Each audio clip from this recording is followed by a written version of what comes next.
In the heart of Washington, D.C., a catastrophic air collision between a military Black Hawk helicopter and a commercial airliner sent shockwaves around the world. The mainstream media rushed to label it a tragic accident.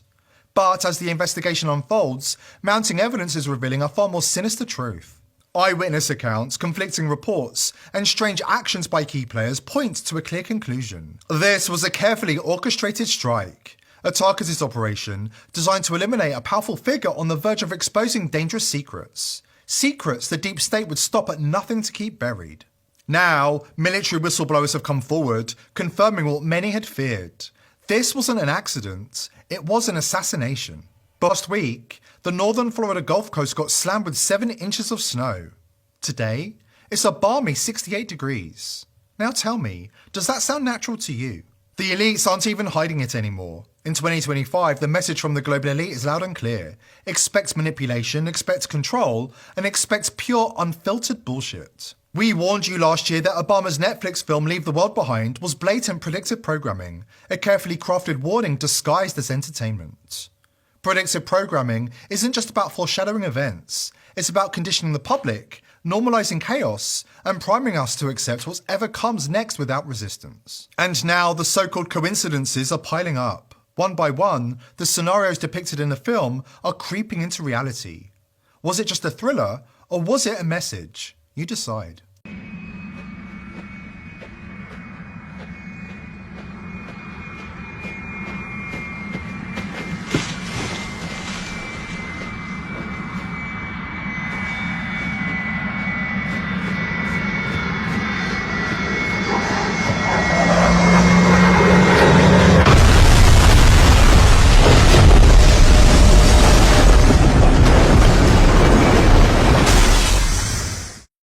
Consider the Philadelphia plane crash. Now imagine thinking that everything happening in the US right now is just a string of random coincidences. Wake up. America is under attack. Not from foreign adversaries, but from within. The signs are all around us. And if we keep ignoring them, we risk being swept into a reality we're not prepared for. The mainstream media, working on behalf of the elite, is telling us not to believe our own eyes. They're telling us the plane crashes across America are just a coincidence. They're gaslighting us into doubting reality just as Orwell warned they would. It's the same playbook. Distort the truth, create confusion, and push the narrative they want us to accept. The question is, will we fall for it? Plane just crashed on Cotman Avenue, yo. I was right there, bro. What the fuck? Yo, somebody oh my God, yo, the world, yo. A new video has surfaced showing another angle of the jet slamming into the Philadelphia neighborhood, like a missile targeting its mark.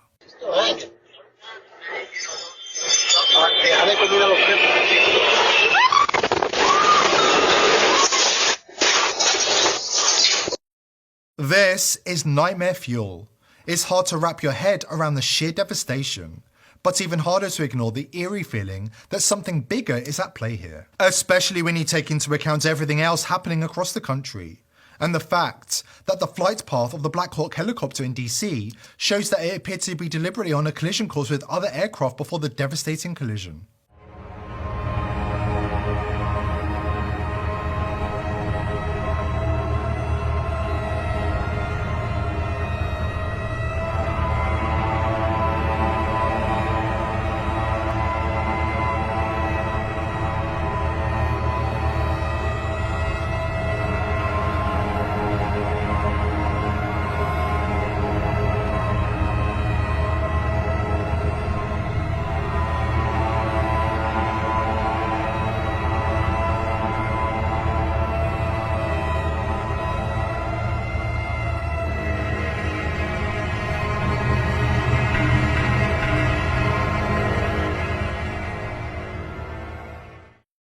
This isn't just a coincidence, something doesn't add up.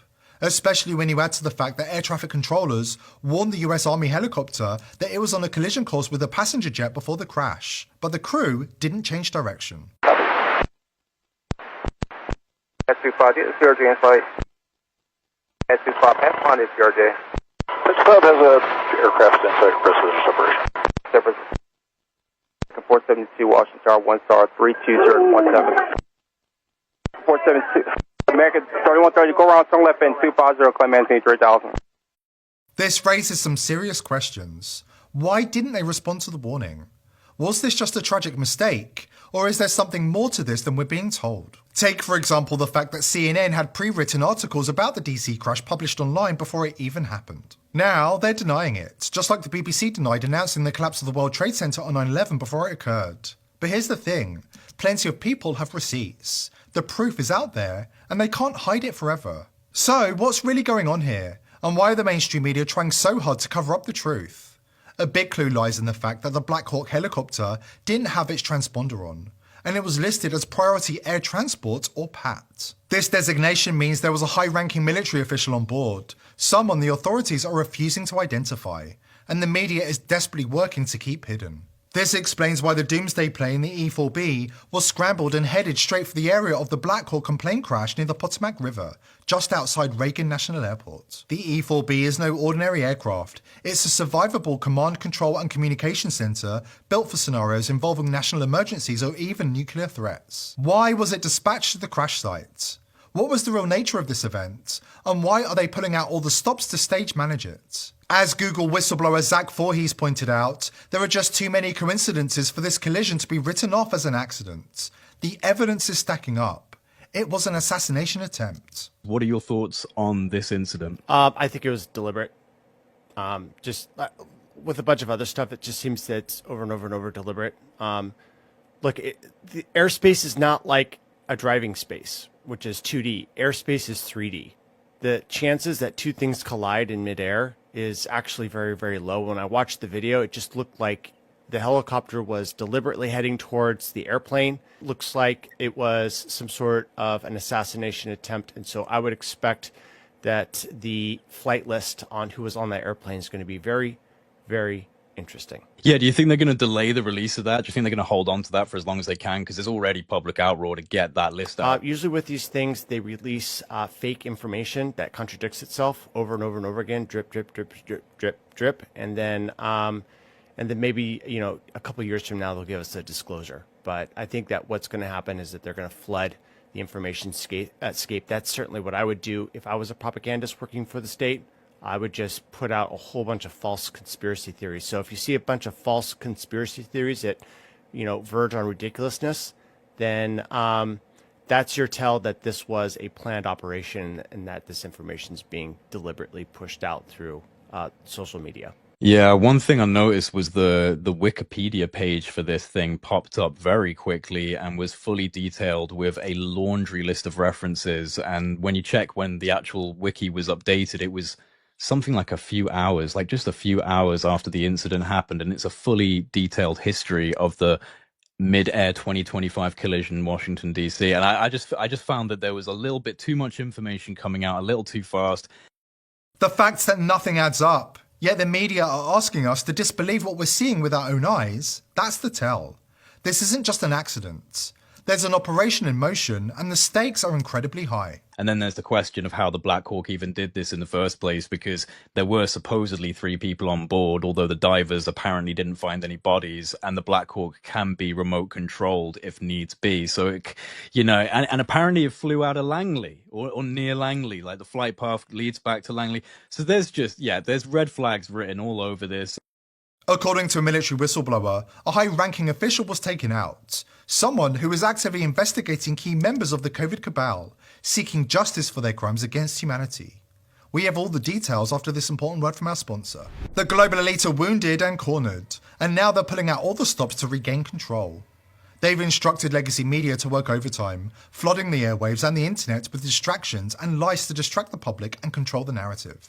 Look, there's a lot of normies out there that seem to be transiently interested in the conspiracies at the very beginning. And so I feel, the pattern that I've noticed is that when there's an operation in play, intelligence assets get right to work with a code red to start posting a bunch of information on authoritative sources like Wikipedia, which are ranked high by Google. And that way, when a normie tries to do a search, they get immediately pushed to a Wikipedia site that has so much information that they just pretty much get that that idea that, yeah, this is totally normal, this is totally legitimate, and then they sort of go back to sleep. And so that's why I think this operation get the narrative out there so that people that are online doing searches, pretty much see it and go back to sleep and don't suspect that something is weird. According to a military whistleblower, the truth behind the DC mid-air collision is far darker than most people are willing to accept. What's being presented as a tragic accident was in reality a carefully orchestrated operation to silence someone who was getting too close to exposing the truth about the pandemic and the usual suspects behind it. You want to know the real story behind that mid-air collision? It wasn't a fluke, it was planned. The crash in DC wasn't just an accident, it was a message, a carefully executed move. And here's why.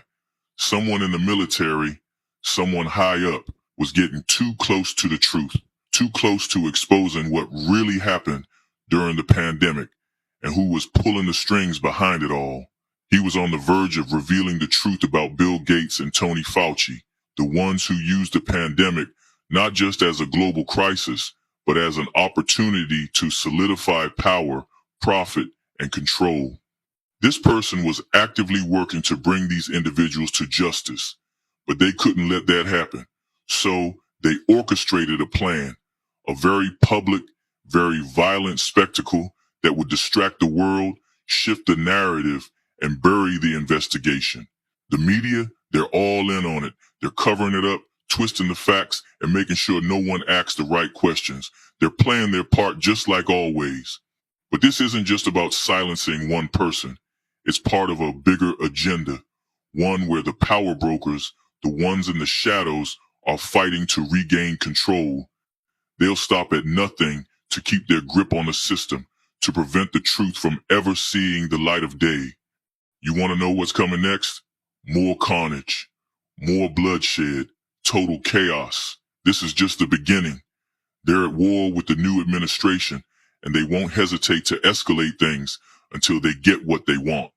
Don't think for a second that this ends with a few plane crashes. It's all part of their plan. The elite and their propagandists in the media are determined to keep up the charade, to maintain their grip on the narrative. But the truth is, the people are waking up. Every day, we're getting closer to full disclosure of the myriad of crimes we've been subjected to in recent years. We've been the unwitting victims of the most insidious psychological assault in history. But make no mistake, the walls are closing in on them. Soon, the truth will no longer be able to hide in the shadows, and the world will finally see what's been happening behind closed doors. I also would just like to point out that several years ago when I was working in this press shop and President Trump would take to this podium to brief the American people on COVID-19, he suggested that COVID very well may have came from a lab in Wuhan, China. And many members in this very room mocked him for that, said he was spewing conspiracy theories. He was not. We now know that to be the confirmable truth. It took many years for it to come out, but the president was right in this instance again. Sure. The press corps was left speechless when it was confirmed that the so-called conspiracy theorists were right all along. Remember when simply mentioning the lab leak theory would get you banned from Facebook and Twitter? Remember when so-called fact-checkers had the power to shadow ban you just for voicing uncomfortable truths? They silenced anybody who dared to question the official narrative. But now, the truth is finally breaking through. We've come a long way, but recent events show that the elite are far from finished. They're still desperately trying to regain control, and the battle is far from over. There's still a long road ahead before we can truly vanquish them and hold them accountable for the crimes they've committed. We're living in critical times, and here at The People's Voice we need your help to continue exposing the elite and holding them to account before it's too late.